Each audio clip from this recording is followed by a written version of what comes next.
E vamos falar um pouquinho disso aí, cara, futebol feminino. Às vezes tá, pô, a minha filha quer jogar futebol, e aí, Renan? Cara, é uma das questões assim, mais interessantes, porque o futebol, ele deve ser para todos, né? Deve ser para todos e para todas, porque é um esporte que trabalha. Poxa, quantas coisas nós falamos aqui. E por que não as mulheres? Ainda, né, no nosso meio machista ainda, de colocar várias barreiras, dogmas aí, que mulher tem que ficar para fora do campo. Não, cara, lá para dentro. Lá nós temos 2 meninas hoje que fazem lá. O nosso sonho é ter a turma feminina, né, das mulheres. Até o professor Danilo Zago estava já preparado para montar esse time, né, das meninas, principalmente das mulheres mais velhas, né, ali que não vai angariar aí, querer ser profissional, tá querendo fazer uma atividade física, sempre gostou de fazer o futebol, e também agora da escolinha das meninas, né, de ter esse futebol. Tem a Poliana e a Cat. Eu quero mandar um beijo pra Poli e pra Cat, são meninas, são umas fofas, que legal. E são queridas, e olha, eu falo pra você, Henrique, os meninos ficam doidos. Coloca a Poli, coloca a Cat no meu time, porque jogam bem, é isso que é legal. Muito e bom. Os meninos aprender a respeitar as meninas, as mulheres, isso é muito massa, cara. A gente vê que o espaço feminino tá crescendo muito. Transmissão ao vivo, na Globo, por exemplo, né? Poxa, são lugares onde que elas não pisavam muito, né? Então, a gente vê porque que futebol e mulher não era tão legal combinar. Você vê até na narração, comentaristas. Verdade. Então, são coisas assim que a mulher ela pode ser o que ela quiser, cara.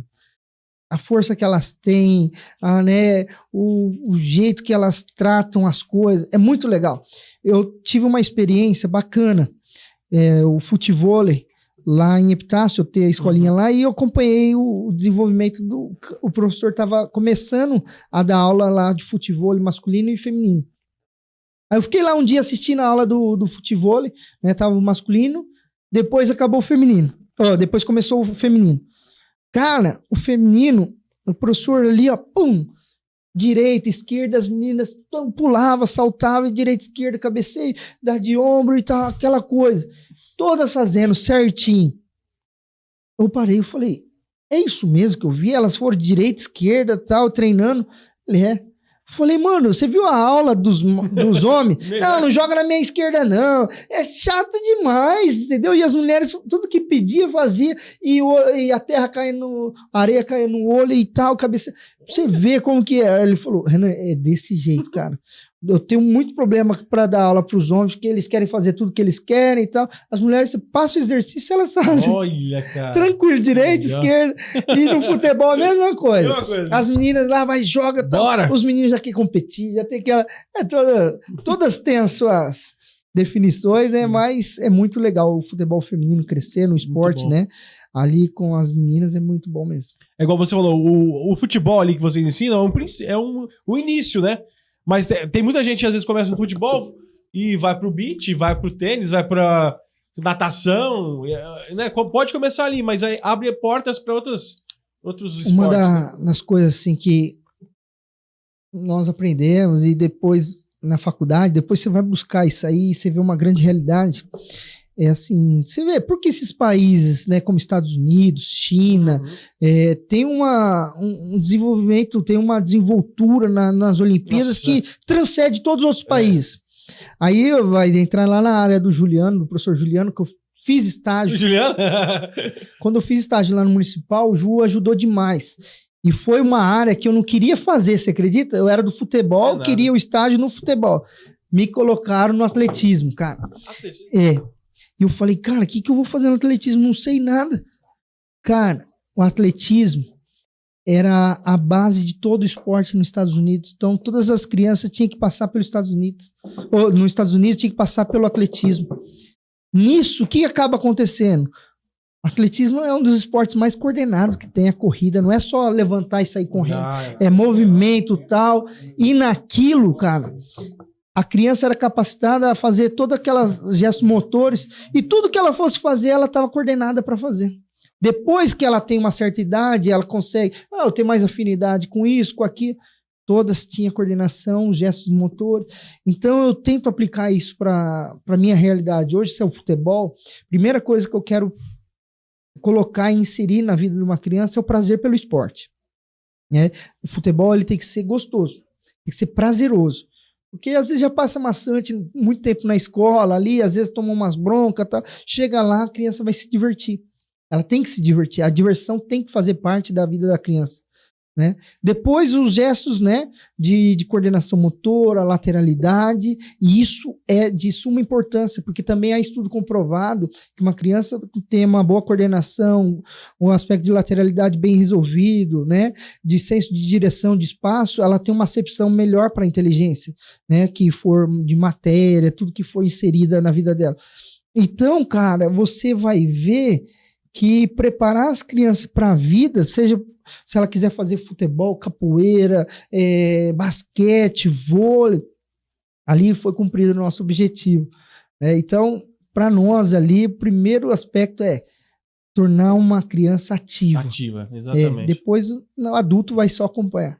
Não, você até comentou do Juliano, eu lembrei que o atletismo, o cara fez decathlon. O cara é fera demais. Jiu-jitsu. Tudo, Juliano. Lançador de dardo, maluco, né? Charlie Brown. Você é fera, um abraço pra você, tamo junto, cara. Eu quero perguntar pra você agora, o que você acha aí do mundo do futebol? Porque eu acho que a gente comentou até com o Juliano isso aí. Por que não tá tendo tanto craque ultimamente? Acabou os craques. Tem o Neymar, o menino Ney. O adulto Ney agora, que é um craque de bola, a gente é fã dele. Sim. Mas o que tá acontecendo que não tá tendo tantos craques aí? E que eu temo e também, às vezes, eu posso ter, né, uma visão errada aí, mas eu não acredito que acabou os craques. Olha lá, tá vendo? Pra falar a verdade, se tratando de Brasil, nasce craque todos os dias.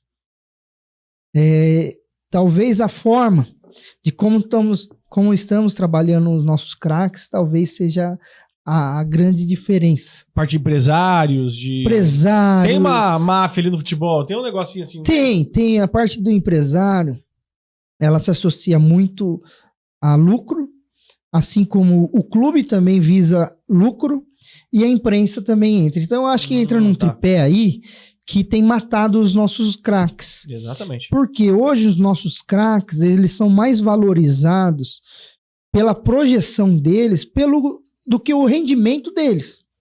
O moleque tal conseguiu o título aqui na base, sub-11, sub-13 foi destaque, depois sub-15. Não, quanto que você dá? O empresário, eu dou 80 mil, ajudo a pagar o coisa. Chega um outro empresário e fala, não, eu dou 100 mil para você. Você assinar agora comigo aqui. Poxa, isso vai criando uma guerra aí que vai ser sem fim. Isso vai criar um ciclo sem fim, sem fundo para parar. Por isso que os valores vão chegando e ficam exorbitantes, né? O moleque de 18, 19 anos, já com Lamborghini, já com uma coisa tal.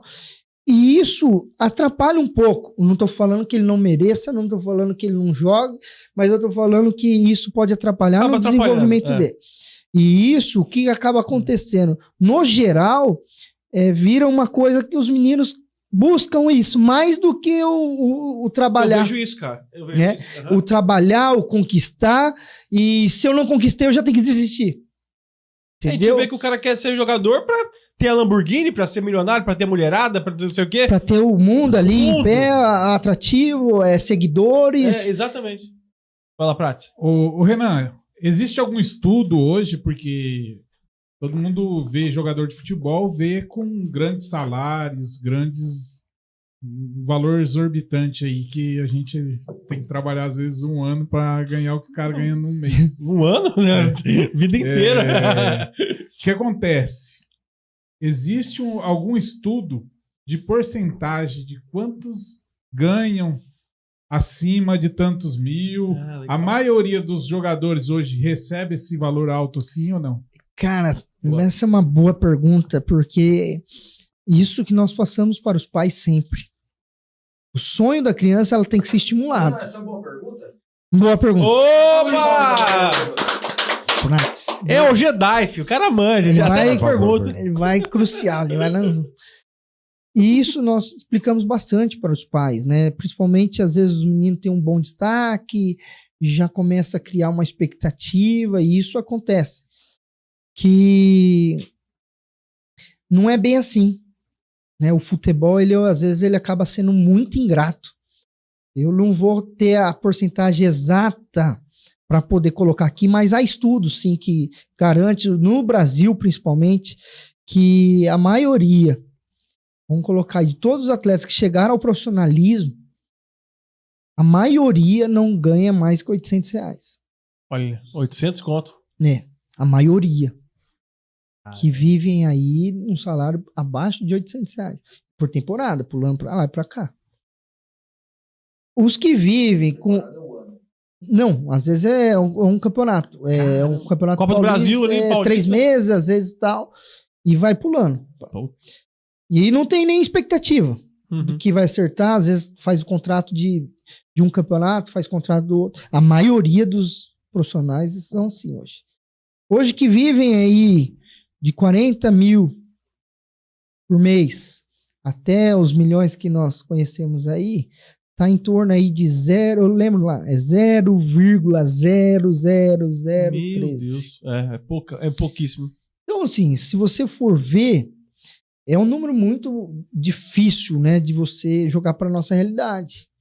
Então, a importância de explicar isso aí para os pais, que às vezes os pais começam a colocar o cavalo na frente da...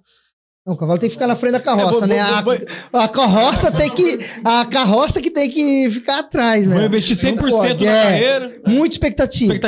Por exemplo, uma das questões difíceis, né, de lidar aí é com a idade, né, de ir para fora e tal.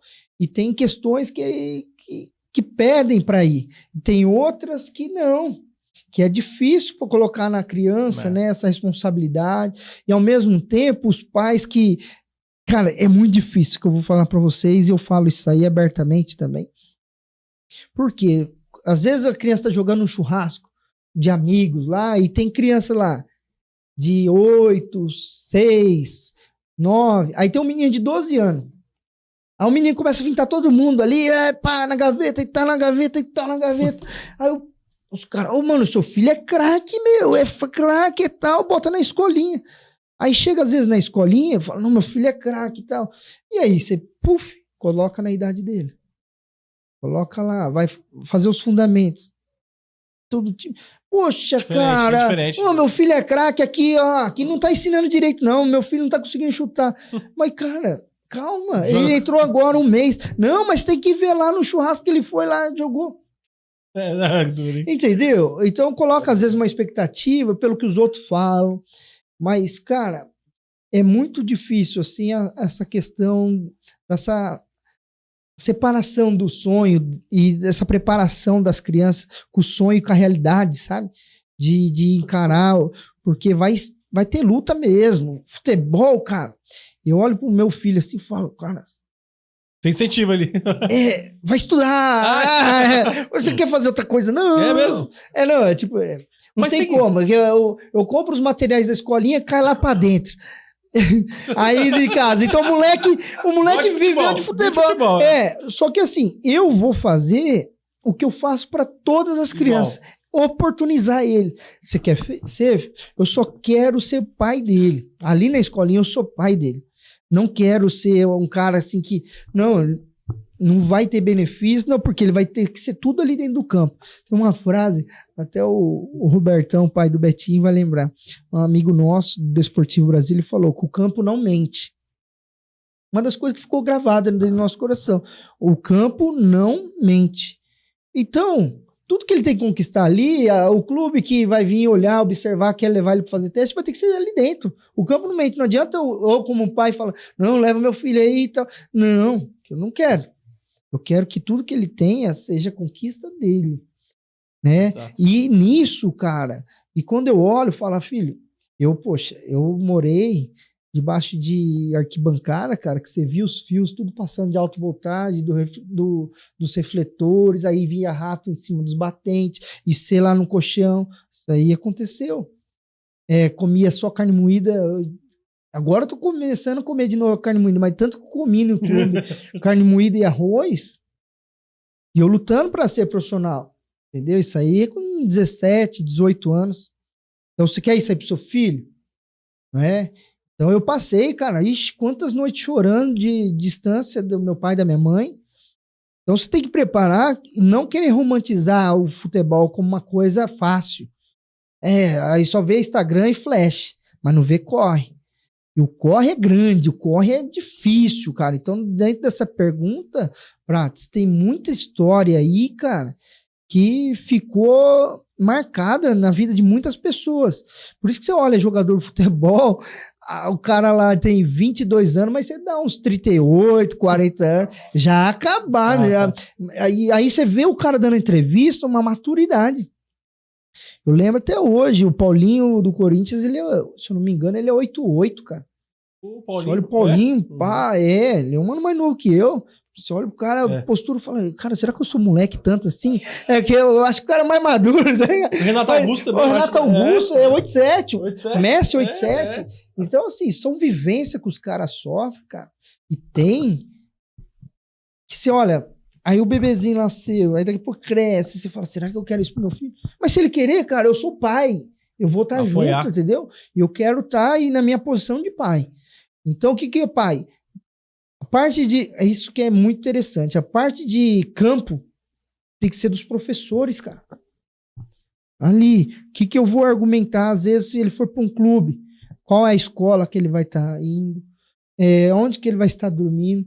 O jeito que eles forem trabalhar a metodologia lá dentro é deles. E eu tenho que ser como pai. Eu tenho que ter como pai ali minha responsabilidade de amar meu filho. Errou, perdeu o jogo, tá aqui meu abraço. Ganhou o jogo, tá aqui meu abraço. Ótimo. Fez o pênalti, tá aqui meu abraço. Perdeu o pênalti, tá aqui meu abraço. Esse é o meu papel de pai. Jogou bem, jogou mal, vem tá pro aqui pai. O seu pai. Vem pro... Aqui é o, é o canto de proteção. Fica tranquilo. O Renan, existe aí uma idade aí que separa um pouco aí, que ele começa a ver que esse caminho aí se torna um pouco mais difícil, né? Isso, tem aonde que nós podemos ver que há uma desistência, né, das crianças, começa, além do estudo começar a apertar ali com 14, 15, 16 anos, né, que entra no terceirão, aí às vezes vem a pressão, não, você tem que ser, tem que fazer logo vestibular, não é bem assim também, né, mas é mais ou menos nessa faixa etária, que eles começam a encontrar as dificuldades, as oportunidades vão fechando, os clubes cada vez, cara, tá mais precoce, tá um negócio muito louco, cara. Eu não sei, assim como também essa questão dos empresários de colocando grana para cima, que nem eu falei, não que os meninos não tenham por mérito e tal, mas tem mérito, mas ao mesmo tempo começa também uma outra questão de buscar mais cedo para chegar primeiro. E aí é sub-7, falando de sub-7. E campeonato, pô, às vezes eu vejo, às vezes eu vejo o programa na TV, os campeonatos ali, treinador xingando na orelha, 7 anos. Às vezes eu converso com os pais lá de São Paulo, de coisa. Renan, é normal um professor de 7 anos xingar a criança? Falei, xingar o goleiro? Que ele falhou, achei tão forte que ele gritou. Não era, mas estamos evoluindo, né? Rapaz do céu! Olha, eu vou falar uma coisa pra você. Nem cavalo hoje pra domar, né? Mas hoje tem aqueles outros jeitos de domar cavalo. Então, é verdade. Conversando.